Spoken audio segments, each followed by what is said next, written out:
Gauss competitive Gauss competitive exclusion principle. एक तो सीधा सवाल एग्जाम में यही पूछा जाता है कि कॉम्पिटिटिव एक्सक्लूजन प्रिंसिपल किसके द्वारा दिया गया था? गाउस नाम के साइंटिस्ट के द्वारा दिया गया था। गाउस के द्वारा कॉम्पिटिटिव एक्सक्लूजन प्रिंसिपल का कॉन्सेप्ट दिया गया था। इस कॉन्सेप्ट में क्या बताएगा, जरा ध्यान से सुनिएगा। यह कॉन्सेप्ट हमें क्या सिखाता है? ठीक है, गाउस कॉम्पिटिटिव एक्सक्लूजन प्रिंसिपल यह बताता है, यह कहता है कि two closely related species, two closely related species, इस बात पे ध्यान दीजिएगा। इन्होंने कहा कि दो क्लोजली रिलेटेड स्पीसीज कॉम्पिटिंग मतलब कंपटीशन करना। दो क्लोजली रिलेटेड जातियां जो कंपटीशन करती, competing for the same limiting resources, same limiting resources करें। अगर वो सेम लिमिटिंग रिसोर्सेज, ये लिमिटिंग वर्ड पे ध्यान देना है कि रिसोर्स लिमिटिंग होने चाहिए। Same limiting resources can not coexist indefinitely मतलब अनंत समय तक, इंडेफिनेटली ये अनंत समय तक एक साथ नहीं रह सकती हैं। एंड द इंफीरियर स्पीसीज, उनमें से जो कमजोर होगी, जब दो जातियां क्लोजली रिलेटेड होंगी तो एक सुपीरियर होगी जो ज्यादा स्ट्रांग होगी और इंफीरियर जो कमजोर होगी। Inferior species will be eliminated, वो हमेशा के लिए खत्म हो जाएगी। एलिमिनेटेड इवेंचुअली, उस एरिया से उसे बाहर कर दिया जाएगा। इवेंचुअली क्या बताया इन्होंने कहा कि दो क्लोजली रिलेटेड जातियां जो एक ही एरिया में रहती हैं, जिनके रिसोर्स सेम है ना, ये चीज ध्यान रखिएगा, सेम रिसोर्सेस, ये अनंत समय तक एक साथ एग्जिस्ट नहीं कर सकती और अल्टीमेटली जो इंफीरियर स्पीसीज होगी उस एरिया से बाहर कर दी जाएगी। यह बात तभी सही हो सकती है जब रिसोर्स कैसे हो, लिमिटिंग हो। अगर रिसोर्स अबंडेंट होंगे तो गाउस की बात सही नहीं हो सकती है। ठीक है, this may be true if resources are limiting। Gauss की बात तभी सही हो सकती है जब रिसोर्स कैसे होने चाहिए, लिमिटिंग होनी चाहिए, सीमित होने चाहिए। अगर रिसोर्सेज बहुत ज्यादा है तो उस केस में गाउस की बात सही नहीं हो सकती है। क्लियर? तो अब कंपटीशन की अगर हम बात करते हैं, जैसे मैंने कहा कि कंपटीशन सीवियर होता है। कंपटीशन की अगर बात करें तो कंपटीशन का ज्यादा बुरा प्रभाव कहां पे पड़ता है, प्लांट और हर्बीवोर के ऊपर। यहीं पर एक चीज और जान लीजिए कि competition is more severe, competition is more severe between closely related species, closely related species living in the same habitat। Closely related species के बीच में कंपटीशन ज्यादा होगा, क्योंकि क्लोजली रिलेटेड स्पीसीज वो होती हैं जिनका खाना एक जैसा है, जिनके रहने की जगह एक जैसी है। जैसे मैं छोटा सा एग्जांपल लेता हूं, मैं दो डियर की बात करूं, दो हिरन, और एक हिरन और एक टाइगर की बात करूं, किसमें कंपटीशन ज्यादा होगा? दो हिरन के बीच कंपटीशन ज्यादा होगा या हिरन और टाइगर के बीच कंपटीशन ज्यादा होगा? ऑब्वियस है कि हिरन के बीच कंपटीशन ज्यादा होगा, क्योंकि दोनों हिरन का खाना और रहने की जगह एक जैसी है। लेकिन टाइगर और हिरन ये प्रिडेशन से रिलेटेड है, लेकिन कंपटीशन इनके बीच में नहीं हो रहा है। इनके बीच कोई कंपटीशन नहीं हो रहा है, इनके बीच प्रिडेशन का संबंध जरूर है, लेकिन इनके बीच कंपटीशन का रिलेशन नहीं है। तो डियर और डियर के बीच कंपटीशन क्यों ज्यादा है? क्योंकि ये क्लोजली रिलेटेड है, एक ही स्पीसीज से बिलोंग करती हैं। तो कंपटीशन ज्यादा सीवियर तब होता है जब क्लोजली रिलेटेड स्पीसीज के बीच में हो और एक ही हैबिटाट के अंदर रहते हो, उस केस में कंपटीशन ज्यादा सीवियर हो जाता है। अब यहां पर दो तरह की दिक्कतें हैं, ठीक है, यहां पर दो तरह की दिक्कतें हो सकती हैं। पहली दिक्कत क्या हो सकती है? यहां पर गाउस ने क्या कहा? गाउस ने कहा कि two closely related species, Gause ने कहा कि क्लोजली रिलेटेड स्पीसीज के बीच में कंपटीशन होता है, लेकिन हमेशा यह बात सही नहीं है। तो मैं कुछ बातें आपको बताऊंगा जो गाउस के नियम के अगेंस्ट होंगी, ठीक है। मैं कुछ आपको नियम बताऊंगा जो गाउस के इस प्रिंसिपल के अगेंस्ट होंगी, ठीक है। देखिए,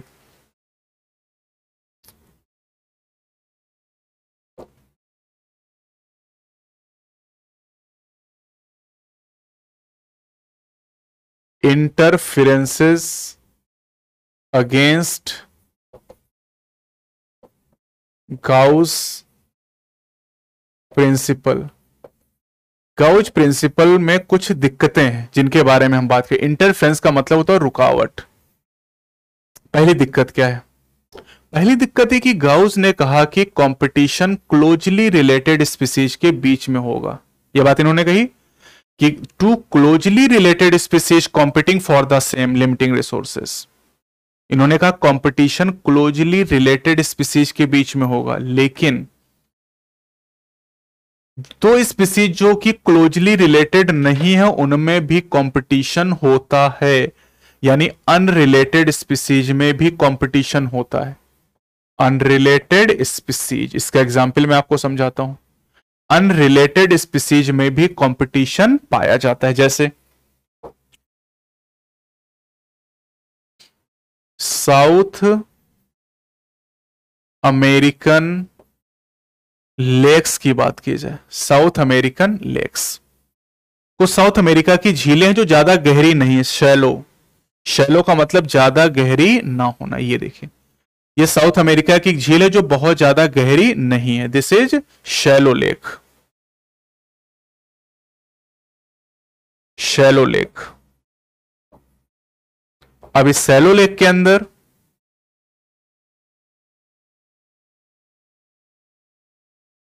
जो प्लैंकटन रहते हैं, जो प्लैंकटन, जो प्लैंकटन, ठीक है। इसी के अंदर मछलियां भी हैं, फिशेज, है ना, ये सब फिशेज यहां पर हैं। अब जो फिशेज हैं ये जो प्लैंकटन को खाती हैं, ठीक है। जो फिशेज हैं ये जो प्लैंकटन को खाती हैं, बहुत सारे जो प्लैंकटन होंगे यहां पर।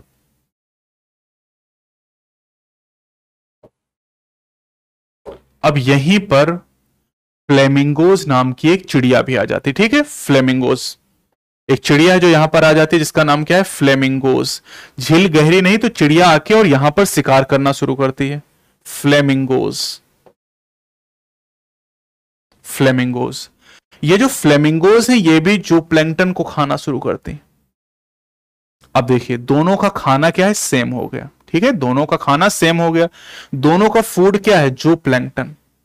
जो प्लैंकटन को मछली भी खा रही है, जो प्लैंकटन को फ्लेमिंगोज भी खा रही, चिड़िया भी खा रही है और मछली भी खा रही। और इस खाने के लिए फ्लेमिंगोज और फिशेज में कंपटीशन हो रहा है। लेकिन ये फ्लेमिंगोज क्या है? बर्ड है, बर्ड है, और ये फिश है। बर्ड और फिश क्या दोनों क्लोजली रिलेटेड स्पीसीज हैं? नहीं, दोनों अनरिलेटेड हैं, टोटली अनरिलेटेड स्पीसीज हैं, लेकिन इनके बीच कंपटीशन हो रहा है। तो जैसा गाउस ने कहा था कि क्लोजली रिलेटेड स्पीसीज के बीच कंपटीशन होता है, यह बात सही नहीं है। अनरिलेटेड स्पीसीज में भी कंपटीशन होता है। ये एग्जाम्पल हमारे पास, दोनों का फूड कॉमन है, जो प्लैंकटन, और इस कॉमन फूड के लिए फ्लेमिंगोज और फिशेस के अंदर क्या चल रहा है, कंपटीशन चल रहा है, दोनों के अंदर कंपटीशन हो रहा है।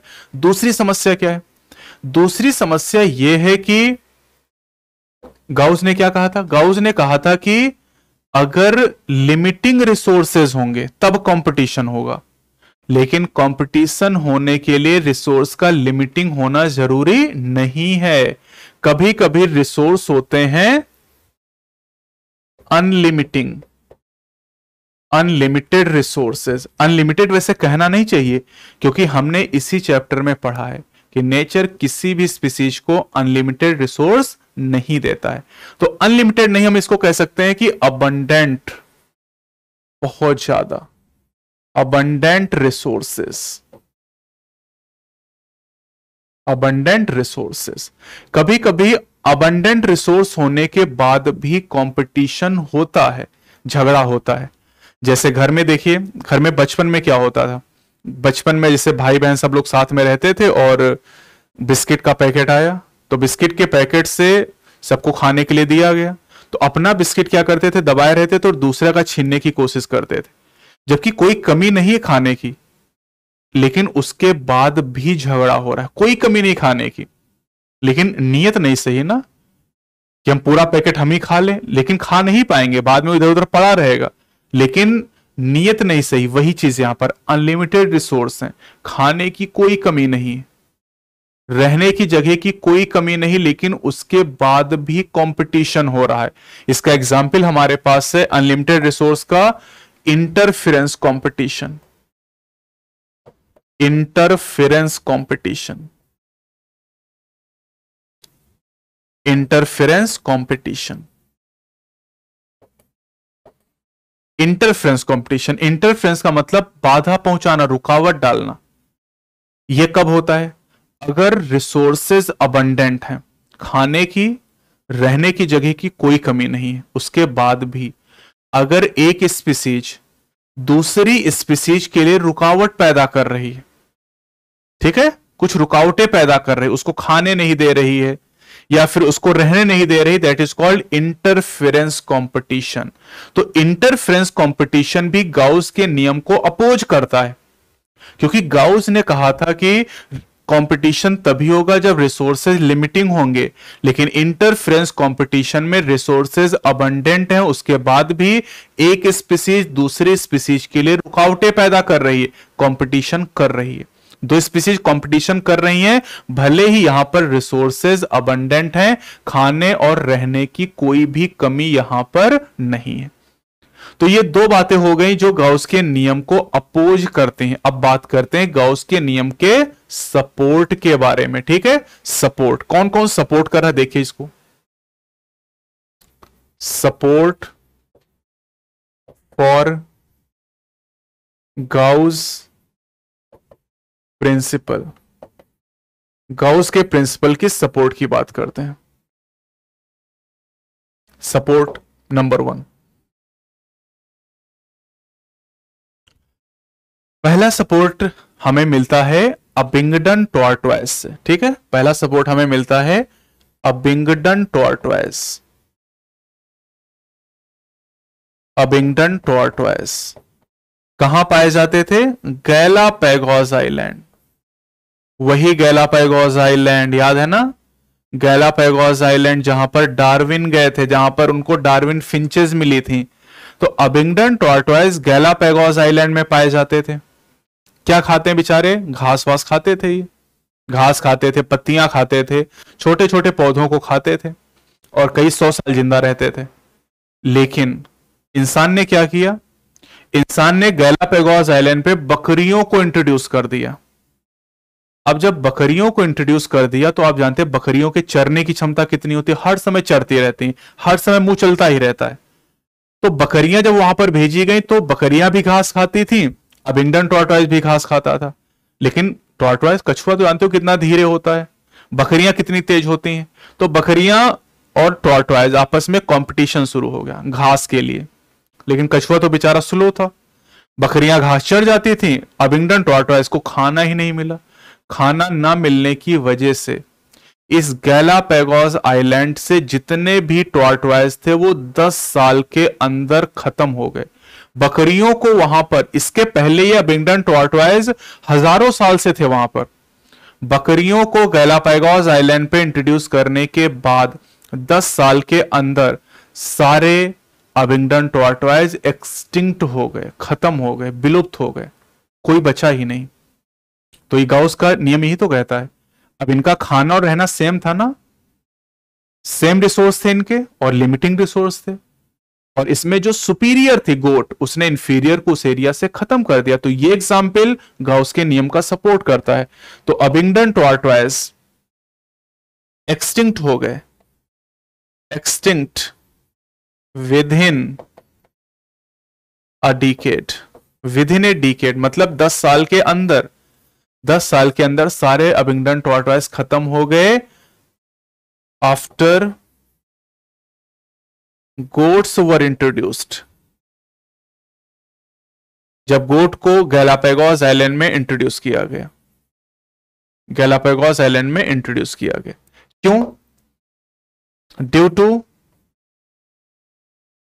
To greater browsing efficiency of goats, greater browsing efficiency of goats, goat के चरने की क्षमता ज्यादा होने की वजह से, गोट के चरने की क्षमता ज्यादा होने की वजह से, ग्रेटर ब्राउजिंग एफिशिएंसी की वजह से 10 साल के अंदर सारे अबिंगडन टॉर्टॉइज गैलापागोस आइलैंड से खत्म हो गए। और यही तो गाउस का नियम कहता है कि जो सुपीरियर स्पीसीज होगी वो इंफीरियर स्पीसीज को उस एरिया से एलिमिनेट कर देगी। तो सुपीरियर स्पीसीज गोट है क्योंकि उसकी ब्राउजिंग एफिशिएंसी ज्यादा थी, और इसने इंफीरियर स्पीसीज को यानी जो अबिंगडन टॉर्टॉइज थे उनको वहां से खत्म कर दिया। दूसरा केस देखिए यहां पर, दूसरा केस हमारे पास है Connell's elegant field experiment. Field experiment का मतलब मैंने क्या बताया था, जो एक्सपेरिमेंट लैब के बाहर किया जाए उसे हम क्या कहते हैं, फील्ड एक्सपेरिमेंट। तो कोनेल्स एलिगेंट फील्ड एक्सपेरिमेंट, इस एक्सपेरिमेंट की हम बात करने जा रहे हैं। ये एक्सपेरिमेंट कहां से रिलेटेड है? This experiment is related to the Scotland, rocky sea coast of Scotland. जो पाइसेस्टर वाला केस हमने पढ़ा था वो कहां का था? अमेरिकन पैसिफिक सी कोस्ट, वो था सी कोस्ट ऑफ अमेरिका, ये है सी कोस्ट ऑफ स्कॉटलैंड। तो स्कॉटलैंड में समुद्र के किनारे एक एक्सपेरिमेंट किया गया। क्या एक्सपेरिमेंट किया गया? समुद्र के किनारे यहां पर देखा गया, ये सी कोस्ट हम मान लेते हैं, समुद्र का किनारा। यहां पर 2 तरह के बैलेनस थे।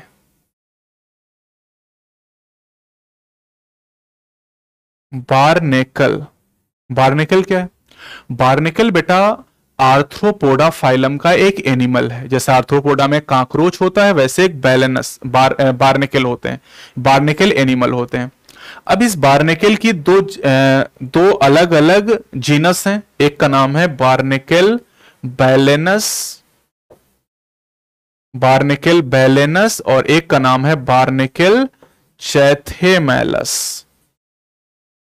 बारनेकल बैलेनस और बारनेकल चैथेमेलस, ये 2 अलग अलग आप कह सकते हैं कि जातियां हैं, 2 अलग अलग स्पीसीज हैं, नॉट स्पेसिफिक एपिथेट। ये 2 अलग अलग स्पीसीज हैं, बारनेकल बैलेनस और बारनेकल चैथेमेलस। इसमें जो बैलेनस है ये है सुपीरियर, सुपीरियर एंड लार्जर। बारनेकल बैलेनस का साइज बड़ा है और ये सुपीरियर है। जो चैथेमेलस है this is inferior, this is inferior. तो जब एक्सपेरिमेंट किया गया तो यह पता चला कि इस एरिया में दोनों रहते थे, बारनेकल बैलेनस भी रहता था और बारनेकल चैथेमेलस भी रहा करता था। बारनेकल चैथेमेलस इंफीरियर था, छोटा था, और जो बारनेकल बैलेनस था सुपीरियर था। तो गाउस ने क्या कहा था कि जो इंफीरियर स्पीसीज होगी उसको उस एरिया से बाहर कर दिया जाएगा, वही हुआ। ये जो बैलेनस है इसने चैथेमेलस को इस एरिया से खत्म कर दिया। क्योंकि गाउस का नियम यही कहता है कि अगर दो closely related species same resources के लिए कंपटीशन कर रही हैं तो इंफीरियर स्पीसीज वहां से एलिमिनेट हो जाएगी, और बार्निकल चैथेमेलस इंफीरियर स्पीसीज थी तो उसे यहां से एलिमिनेट कर दिया गया। यानी कोनेल्स एलिगेंट फील्ड एक्सपेरिमेंट सपोर्ट करता है किसका? गाउस के नियम का। ये गाउस के नियम का सपोर्ट करता है।